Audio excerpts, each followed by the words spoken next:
Hey guys, welcome back. Today's video is going to be another world making video, and this is the second little country that I've made out of my fantasy world where my creatures come from. And this country is called Cry India.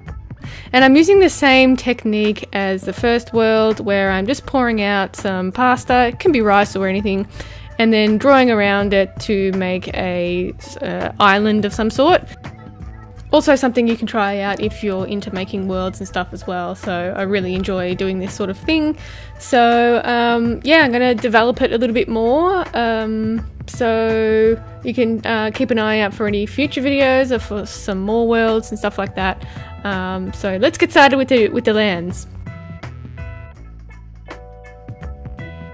Alright, so once I've poured the pasta away, this is what I am left with. So it's one large island in the middle and a few little islands all around that larger island.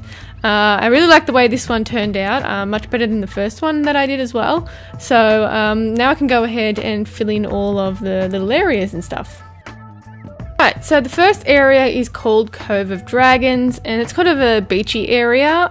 It's got 3 islands within that settlement. Moving on to the next one, we have Wemkia, and that is a sort of a mysterious place, and it's the highest point in this particular region, and also the coldest. Alright, moving on to the next one. And we've moved down to the bottom of the map, which is called Darklands, and as you can sort of gather, it's a little bit dark and mysterious. On to the next one. And I've gone ahead and mapped out all of the borders and stuff from the islands, so I'm starting off with the White Tribal Lands. And the tribes people call it Ankh. On to the next one, we have a little island to the left here, and this is the Blue Tribal Lands, and the tribes people call it Saar. Moving on to the largest one, and this is a Green Tribal Lands, and the tribes people call it Wundia. And it's mostly forested land. On to the next one, and we have the Black Tribal Lands, and the tribes people here call it Orc. On to the next one, which is the Yellow Tribal Lands, and this one is called Maho, as the tribes people call it. The next one is called the Red Tribal Lands, and the tribes people call it Mer, and this is the driest part of Cry India. On to the settlements of each little region, and yeah, Yellow Tribal Lands has 4 settlements, and this is Yellow Seed up the top here, and it has a small village among the Rabina trees, which is like a Rabina forest, so it's really nice. On to the next one. And I'm going to sketch out an actual river here. So this particular river is called River Nema, and this is where all of the creatures and people come to gather water. So it says an unspoken law that there is no bloodshed to be here.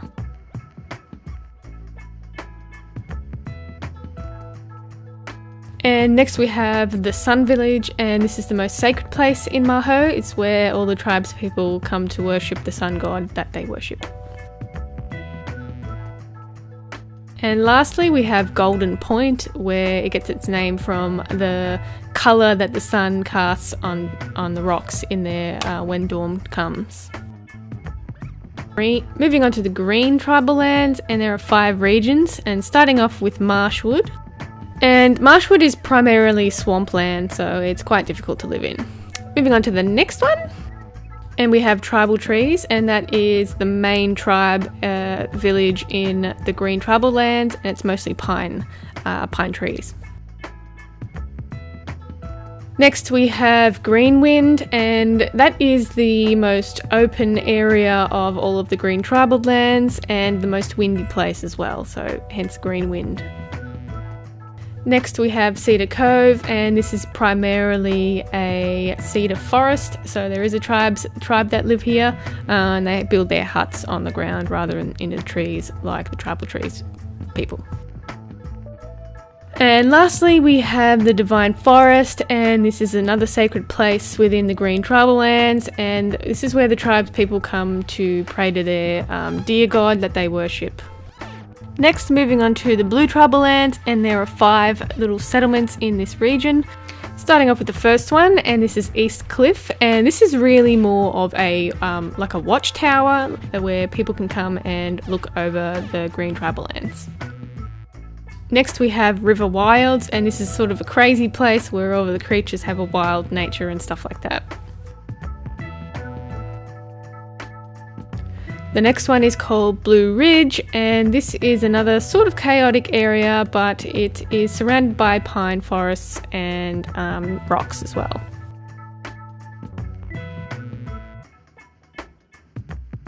Next we have Rainwood Lake, and this is the largest body of water in the Blue Tribal Lands and a very popular fishing spot among the tribes people.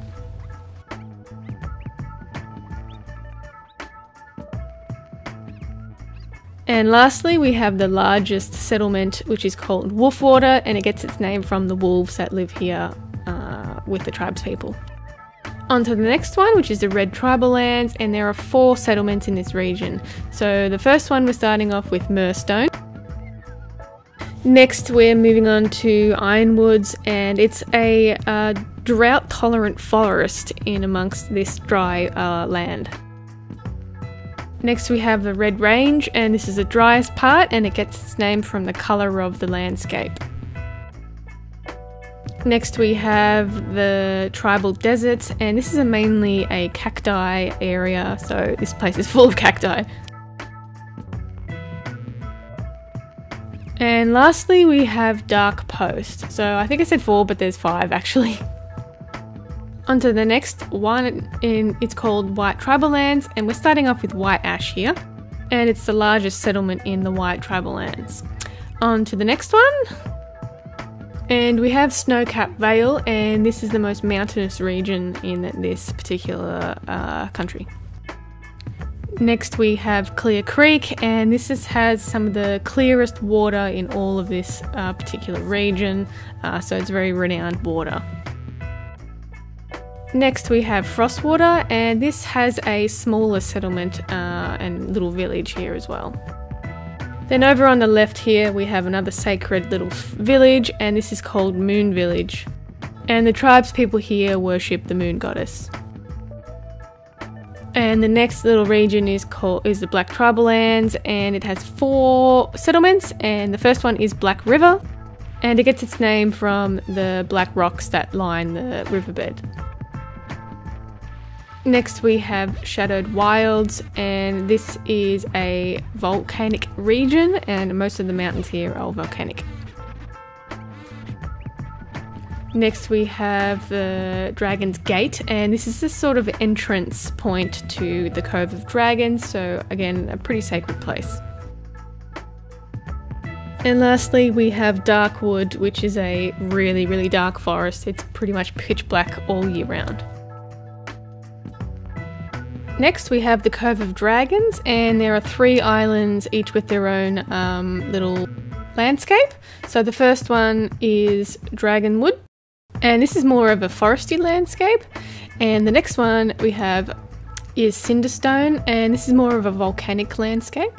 And then the final one is called Varlo, and this is a cooler climate for the dragons that like cooler landscapes. Next we have Wemkir, and this is referred to as the land in the sky, and this is the furthest point in Krai, India, and it has 5 settlements. So the first one is called Ice Plains, and it used to be a lake, but it's now frozen over. Moving on to the next one, and we have a small settlement here called Village of the Wind, and this is a village that's settled in between some mountains, so it has a gale that comes through pretty much every day.